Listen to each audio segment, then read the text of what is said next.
The lines of human evolution can often be blurred into obscurity, given the close proximity in terms of time of so many species of our genus.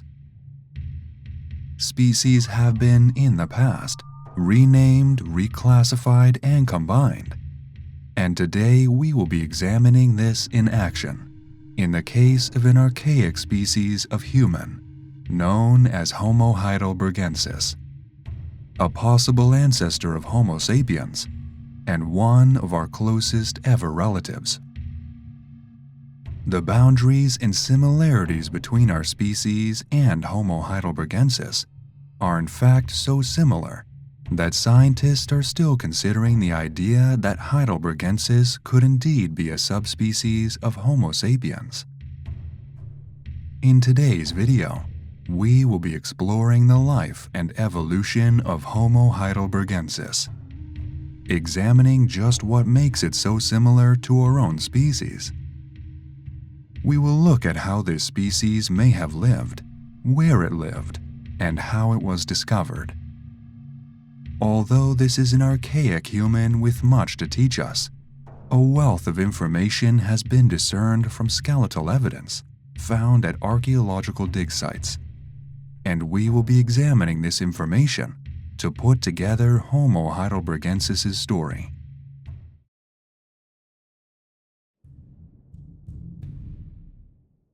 The mysterious and disputed Homo heidelbergensis has been known to modern humans since 1907, when an industrial worker in Mawa, a village not too far from the larger city of Heidelberg in Germany, uncovered a fossil jawbone jutting out from the rocks he was working in.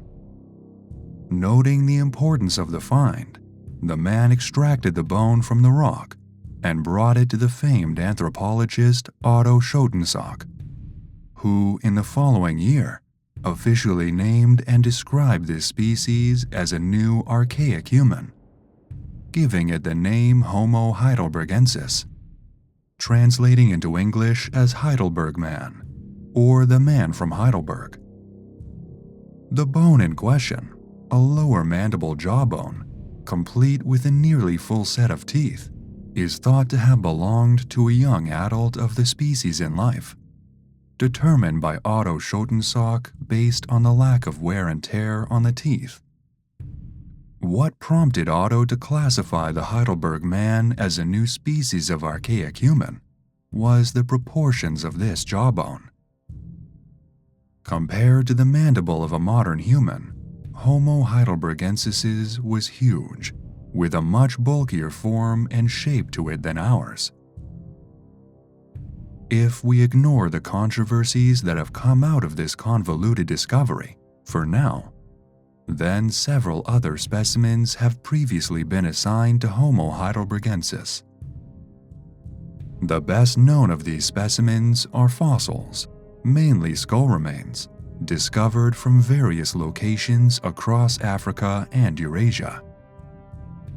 Bones from Bodo in Ethiopia, Kabwe in Zambia, Ndutu in Tanzania, Petrolona in Greece, Aragu in France, and Dali in China have been uncovered across the course of time since the original mandible was discovered.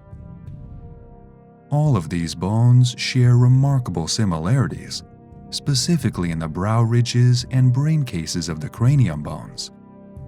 But Homo heidelbergensis is a species with a long and complicated history of debate, as we shall soon discover.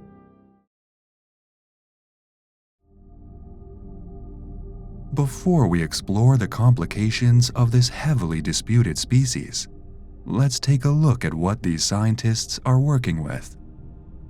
What actually was Homo heidelbergensis? What did it look like? And what can we discern about the species' appearance from the bones we have assigned to the species so far? Firstly, the basics. Homo heidelbergensis was a species of archaic human who existed in the Middle Pleistocene epoch of the Cenozoic era, from around 700,000 to 200,000 years ago. From the skull bones discovered across Africa and Eurasia, scientists have been able to determine that, in contrast to earlier species such as Homo erectus and Homo habilis, Homo heidelbergensis would have looked very similar to a modern human in life. On the skull bones, the nasal openings are vertically set, sometimes with a prominent crest. The attachment points for a nose very similar to that of our own. The teeth, often well preserved in the skulls, are similar and oriented in a very close fashion to that of our own, and features of the temporal bone on the skull indicate that the brain case of this species was rapidly growing. Not only did these humans look like us, they were beginning to think like us too. Paleoartists and scientists have even been able to piece together lifelike busts of Homo heidelbergensis's head and face, based on fossil evidence. Some of these can be seen at the London Natural History Museum's exhibit on human evolution.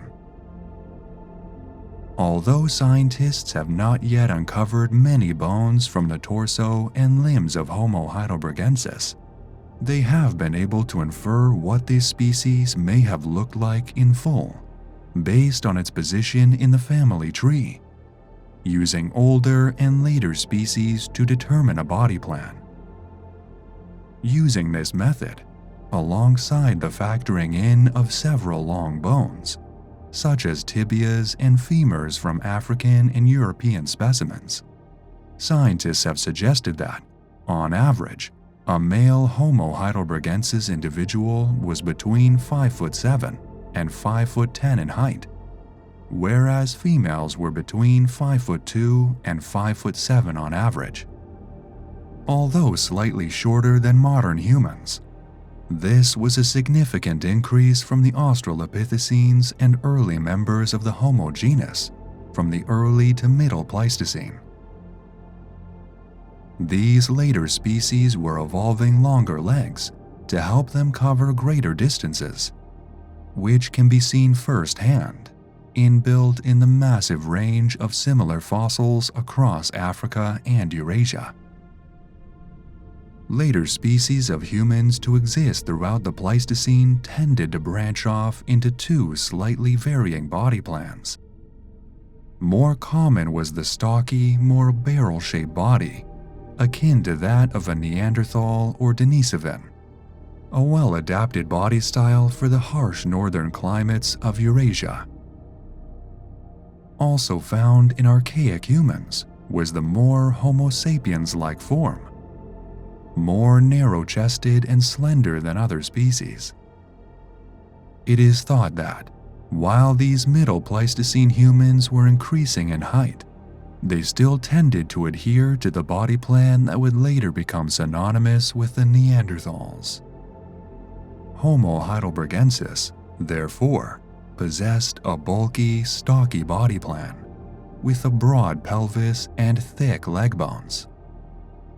This was likely an adaptation to help this species adapt to cooler climates in the north of Eurasia, something that older species such as Homo habilis and Homo erectus, known for their affinity with warmer climates, lacked.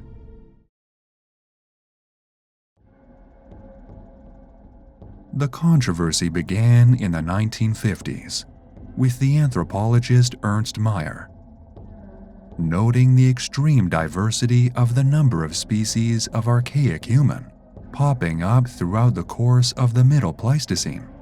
He decided to recognize only 3 of them: Australopithecines, defined by Homo transvalensis; archaic humans, defined by Homo erectus; and modern humans and Neanderthals, defined by Homo sapiens. Every known species of human, from the last Australopithecine to the evolution of our own species, would be lumped into the Homo erectus bracket, with a view to making them all obsolete. This included Homo heidelbergensis, whose name would nearly fade into obscurity over the coming decades, as Meyer's take on ancient humans impacted the way we think about them. Today, Meyer's claims are disputed. Many of the species assigned to the Homo erectus species by him in the 1950s have in recent years been noted for their differences and diversity, and many paleontologists, anthropologists, and archaeologists are quick to determine them as separate, valid species in their own rights. Francis Clark Howell, an American anthropologist, was the first to lead the charge on opposing Meyer's views, alongside the British Chris Stringer. They noted the similarities between several specimens of species that were previously assigned to Homo erectus to those of our own species, opting to reassign them to Homo sapiens. Cracks started to show in Meyer's original theory, and Stringer suggested that Homo heidelbergensis, amongst a few other species snubbed by Meyer, should be reintroduced to the genus as their own distinct species, to highlight the differences between them and the specimens newly assigned to Homo sapiens. Stringer did a lot of work to help Homo heidelbergensis become a widely used and recognized species of archaic human once more. Further studies on North African and European human fossils have led to many specimens across these areas being assigned to Homo heidelbergensis, and most remains from these areas, dating around 600,000 to 300,000 years ago, are typically assigned to this species. Later, in 2010, American anthropologist Jeffrey H. Schwartz, along with paleoanthropologist Ian Tattersall, took this a step further, suggesting that all specimens from Middle Pleistocene Europe and Asia should be classified as Homo heidelbergensis. Upon the recognition of the Denisovans, an archaic species of Pleistocene human we have previously covered on this channel, this theory became less and less popular, with a lot of Asian specimens being presumed to be Denisovans. All of these factors and more, when other species are brought into the mix, factor towards the Middle Pleistocene epoch's infamous nickname among anthropologists and archaeologists, the muddle in the middle. It is very difficult to discern at this point which species are distinct and which are subspecies, or specimens of known species, alongside figuring out which species evolved from, and possibly into which. This is due to the large number of recognized species from this period in time, and Homo heidelbergensis has fallen victim to much debate as a result over the years since its discovery. Due to similarities and proximity in terms of time to Homo sapiens, some researchers have determined that Homo heidelbergensis should be placed within our very own species, and that the known fossils of Homo heidelbergensis represent a subspecies of Homo sapiens living in the earlier stages of the Pleistocene. William Strauss, an anthropologist who studied the original mandible, discovered in 1907 in Mahwah, Germany, has previously said about the find, "While the skull is the creation of God, the jaw is the work of the devil," in reference to the confusion it caused. Mariana Roxanich, a Canadian anthropologist, is the most recent researcher to weigh in on Homo heidelbergensis. Mariana and colleagues have proposed that the name Homo heidelbergensis, along with that of the contemporary fossil human Homo rhodesiensis, should be completely wiped from the record. The team have suggested that all specimens of Homo heidelbergensis from Europe should be classed as Neanderthals in the species Homo neanderthalensis, whilst Homo rhodesiensis specimens should be moved to a new catch-all term for African specimens, Homo bodoensis. The team also came up with an explanation for all the confusion. Potentially, Homo bodoensis and what was once considered to be Homo heidelbergensis periodically migrated across Africa and Eurasia between glacial cycles. On the way, they would have come into contact with indigenous populations of archaic humans, where they would likely interbreed. So where does Homo heidelbergensis stand today? Chris Stringer, who has worked extensively on Homo heidelbergensis, along with other researchers, unsurprisingly reject the claims made by Roxanich and the team, as they felt that their research did little to help us resolve the story of Homo heidelbergensis. Through changing the names of species at will, they also broke the rules of scientific binomial naming. As it stands, Homo heidelbergensis is valid, but for how long?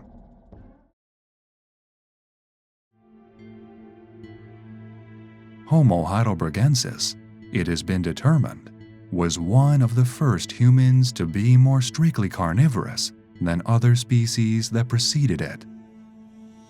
These were omnivorous humans, but ones that had become highly skilled at filling the apex predator spot on the food chain.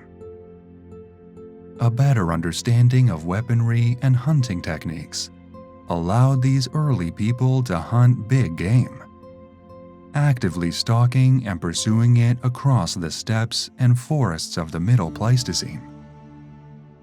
Communities of human thought to belong to Homo heidelbergensis, living in the Terra Armata site on the slopes of Mount Bahon next to Nice, France, are known to have been hunting a wide variety of large and dangerous animals.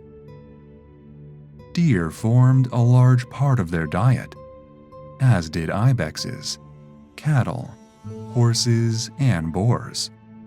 But on occasion, possibly when food was more scarce, or when the opportunity presented itself, these people would take prey as large as elephants. Archaic species of elephant, as well as rhinoceroses, would have been challenging yet possible kills for Homo heidelbergensis, whose communities would have efficiently worked together on elaborate plans to bring down these animals. As archaic humans hunted meat, natural selection set to work in improving these people's abilities to hunt.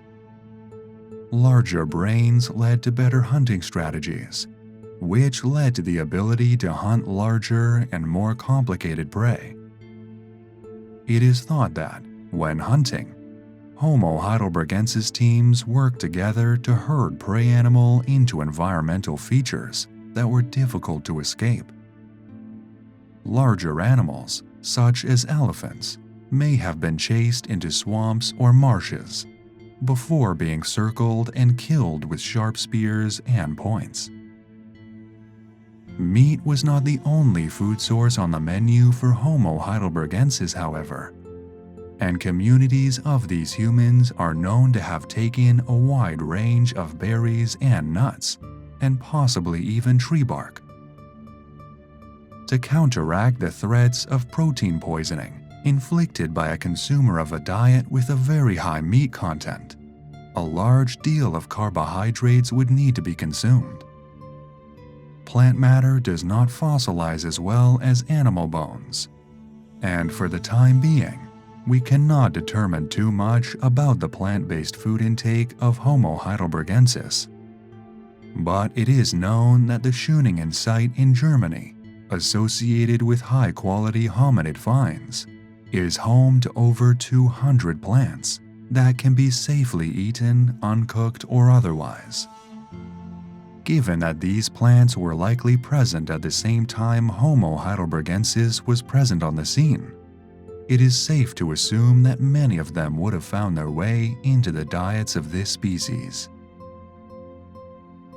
It is in Homo heidelbergensis that we see some of the earliest evidence for what could be considered to be art.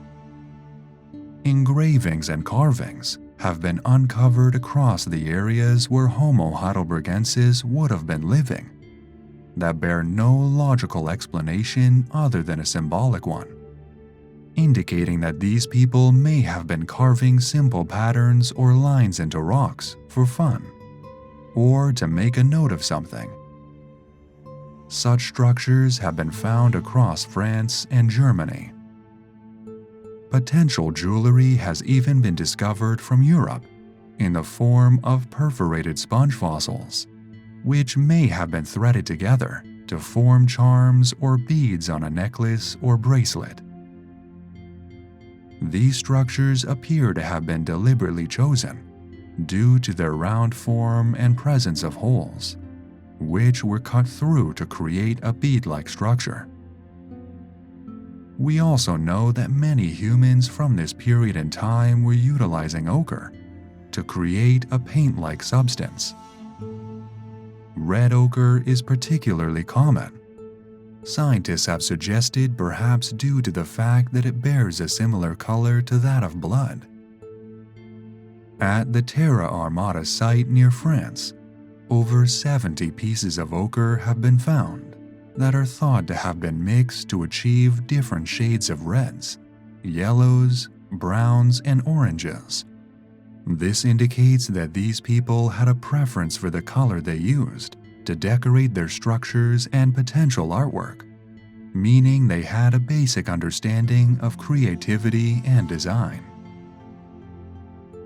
One of the most intriguing questions surrounding ancient species of humans concerns their ability to speak and formulate a language. Could they do it? Or did they communicate more in a series of incoherent grunts and whoops? Bones thought to belong to Homo Heidelbergensis from Spain indicate that the hyoid bone in Homo Heidelbergensis was well developed, similar in fact to those of our own. The bone was set far enough in the skull to support the tongue, and the middle ear bones were developed well enough to allow these people to distinguish the frequencies associated with human speech. Even more remarkably, it is thought that these people were predominantly right-handed, due to the articulation of marks and striations in the teeth, which is associated with the same section of the brain, which is also associated with language production and speech. Therefore, it is thought that if these specimens do represent Homo Heidelbergensis, then the species was capable of speaking in an early form of language. Although, due to the fact that these people were a long way from developing any form of writing, we have no way of determining what exactly it sounded like. Homo Heidelbergensis were therefore a highly social species, which would have lived and hunted in groups of families and friends, communicating with and learning from one another as they survived the wilds of Pleistocene Eurasia. Little is known about the specific social structure of these humans, but it is thought that they buried their dead, based on the remains of 28 individuals from Spain. This points to one of two things: a broad awareness of the risk presented by decomposing dead bodies close to a community, or an early belief system associated with death, a possible afterlife, and sentimentality.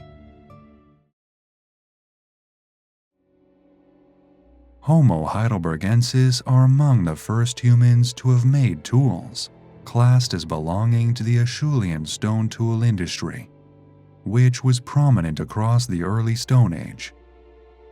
This industry replaced the Oldowan stone tool industry, used by species such as Homo erectus. Amongst the Acheulean stone tools produced by Homo Heidelbergensis, we can see simple yet symmetrical hand axes, which were specifically crafted to be more lightweight than their predecessors. To become lighter and easier to wield, Homo heidelbergensis designed these tools to be smaller and thinner, a technique achieved by striking the axe from either side with a hammer-like structure, likely composed from a second stone. It is also thought that Homo heidelbergensis had access to specifically prepared platforms, or basic table-like slabs, which were reserved for tool preparation. Carved from large pieces of rock, materials required to make specific tools would have been brought to the platform in order to maximize accuracy when constructing a tool. The process of making these hand axes would have resulted in large chips and flakes of rock being sheared off, but these were still useful. It is thought that Homo heidelbergensis, alongside other Middle Pleistocene hominids, may have recycled excess materials created when constructing tools, shaping them into smaller tools that would have been able to suit more specific, intricate jobs. The existence of stone platforms used for designing tools indicates that these people had an understanding of prerequisite technologies, otherwise known as hierarchical organization, which was a huge step forward for human species going on to create more complex structures later on down the line. Some groups of humans around this time also began to make their tools from bone and deer antler, each of which would have required different techniques and levels of force to construct, pointing towards the fact that these humans had an understanding of planning, design, and material choice. It is possible that Homo heidelbergensis may have been the first human species to produce blades from stone. In rocks belonging to the Kapthuran Formation, in what is now modern Kenya, blade-like structures have been found, thought to have been intentionally carved by a species of human, who may or may not have been Homo heidelbergensis. These blades and bladelets have been determined to date to around 540,000 years ago, and may have been used as a form of defense or offense against wild animals. It cannot be determined if this technology was passed down from previous generations, or if blade making was a technology that had been lost and rediscovered multiple times across the human evolutionary story. On top of this, Homo heidelbergensis is thought to have been the first human species able to harness the technology of hafting. This involves the attaching of stone points to sticks in order to make basic spears. At the Schöningen site in Germany, a total of 9 spears and spear fragments have been uncovered and are thought to have belonged to Homo heidelbergensis. Some of these spears are remarkably complex. One exceptionally long spear could be classed as a basic lance, and one of the spears even has an attachment point for a sharpened stone on both ends. The spears were made from spruce and pine wood, and when fully assembled could have been up to 2.5 meters in length. It is likely that these spears could have been held as melee weapons at close range, for keeping animals such as bears and wolves at bay, or thrown or stabbed into the flank of a prey animal in order to cause a potentially fatal wound. It is thought that these spears, given their size and the strength of the individuals throwing them, could have been launched 35 meters through the air, but would have been more effective the closer the thrower was to the target. It is from this technology that humans eventually discovered how to craft more complex and powerful weaponry, including hafted blades and axes. Although evidence for fire use amongst humans is uncommon in the fossil record until around 400,000 years ago, we do know that Homo heidelbergensis would have been able to harness and utilize it effectively. Homo erectus, the species that preceded Homo heidelbergensis, were already utilizing and harnessing fires in their hunts, which proved to be an extremely effective tool for both bringing down large animals and cooking their meat after. It is thought that the species that followed Homo erectus were able to take this a step further and maintain and manage their fires in a controlled setting. Homo heidelbergensis hunting parties would likely have brought fire along with them to attack large animals such as elephants and rhinoceroses, which would have been extremely effective against these animals' tough defensive hides. Finally, Homo heidelbergensis is thought to have constructed basic shelters to defend themselves against the elements when cave space was scarce or occupied by other species. These structures were very simple and have been found across Europe in areas sheltered from the weather, such as against the faces of rocks or cliffs. Basic foundations of rocks and earth hold thick pole-like branches in place to support a basic roof made of thinner branches. These structures typically measure 3 meters by 3.5 meters, and it is thought that they were built in early winter, occupied throughout the harshest season, and were only used for sleeping in at the time. All evidence of fire use in early hominids appear to have taken place in the entrances of caves or outside altogether, likely to prevent the dangers of smoke or a spreading dangerous fire from affecting the group.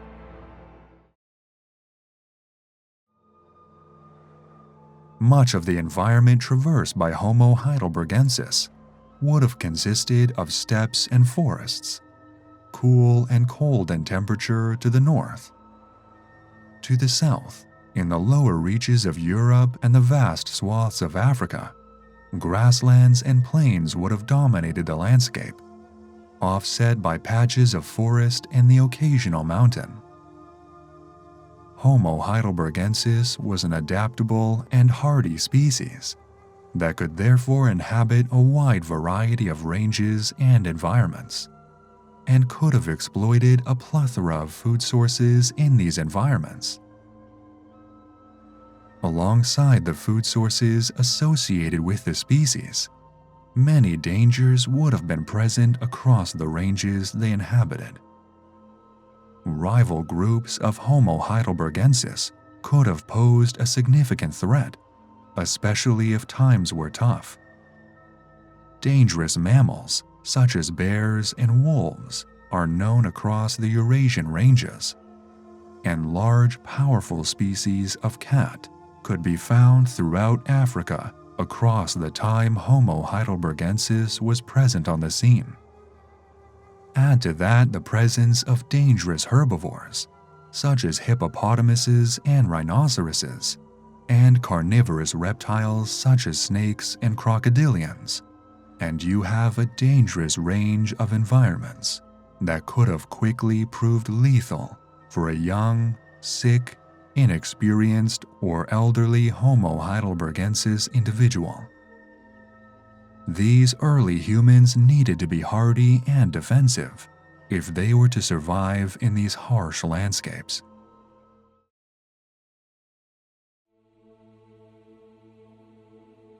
So how did Homo heidelbergensis initially come to be?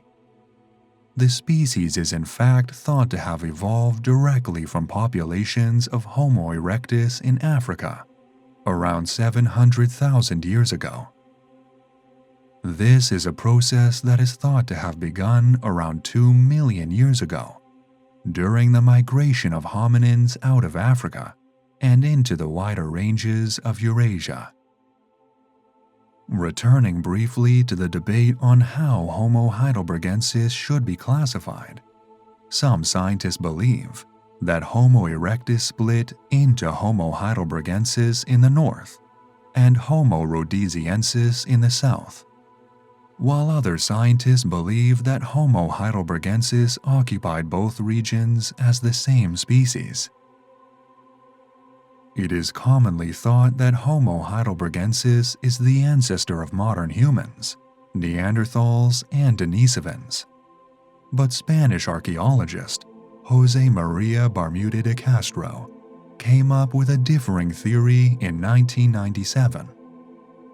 He suggested that, at the time, the newly discovered Homo antecessor, known from Spain, represented the ancestor of just Homo sapiens, and that Homo heidelbergensis represented a different line, descending from Homo antecessor into Neanderthals and Denisovans separately.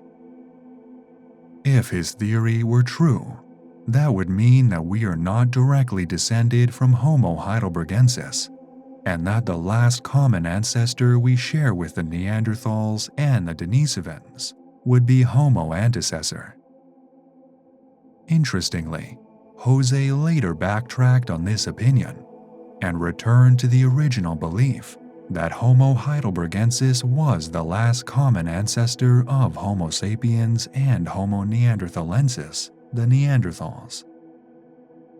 It was later discovered, based on evidence collected from Homo antecessor teeth, by paleoanthropologist Frido Velker in 2020, that Homo antecessor was not an ancestor to Homo heidelbergensis, and the species were in fact sister lineages.